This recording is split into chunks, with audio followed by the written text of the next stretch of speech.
The President of the EU Commission is preparing to present his plan on how to tackle the refugee crisis that's dividing governments in Europe.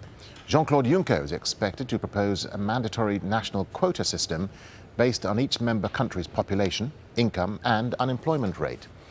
Germany, which hosts the largest number of refugees, has already backed the idea. So has Sweden, which takes the most number of refugees in relation to its population. Italy, which is one of the main arrival points for thousands of refugees crossing the Mediterranean, is also in favour. And so is France. And Spain. But the plan has met stiff opposition from countries like Hungary, which is building a fence to keep refugees away from its borders. Its neighbours, the Czech Republic, Poland and the Slovak Republic, have also said that mandatory and permanent quotas would be unacceptable. Well, 400,000 refugees are expected to cross the Mediterranean this year. The UN High Commissioner for Refugees says European leaders must coordinate their efforts to resolve the crisis. All these refugees arriving in Europe should be given the opportunity to rebuild their lives, but it has to be a European collective effort to help them do that. Refugees who are relying on human traffickers are dying and suffering, drowning in the water. We have to absolutely combat and avoid this. We need to increase the opportunities for refugees to arrive in Europe legally.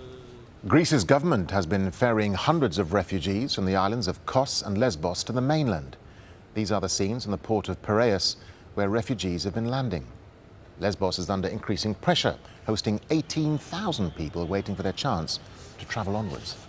Hoda Abdelhamid sent us this report from Mytilene on the island of Lesbos, where there's relief for some refugees. Tensions have eased up a bit here in the port of Mytilene. That's simply because the registration process has improved over the past 24 hours. More screening teams have arrived to this island and the whole operation has been moved to a stadium. So thousands of refugees were able to get their registration paper, which allows them to board these ferries and to continue their journey. First stop would be Athens and then across the several Balkan countries to Western Europe. Now it's estimated between 8,000 to 10,000 have already left this island, but many more are still waiting here and living conditions are very poor. You can see there's just garbage everywhere. The kids are playing in the middle of the garbage and many people just sleep on the pavement. Those who have a little bit more money can buy tents at inflated prices, but apart from that there is nothing else, no sanitation. Many come here and ask you where is their toilet. We have seen kids having showers here on the pavement just with bottles of water, so it has been extremely difficult, but now there is some sort of a process, so the refugees do know at least what's going to happen to them in the coming days. These young men had actually landed here last night. We had met them along the coast when they first arrived.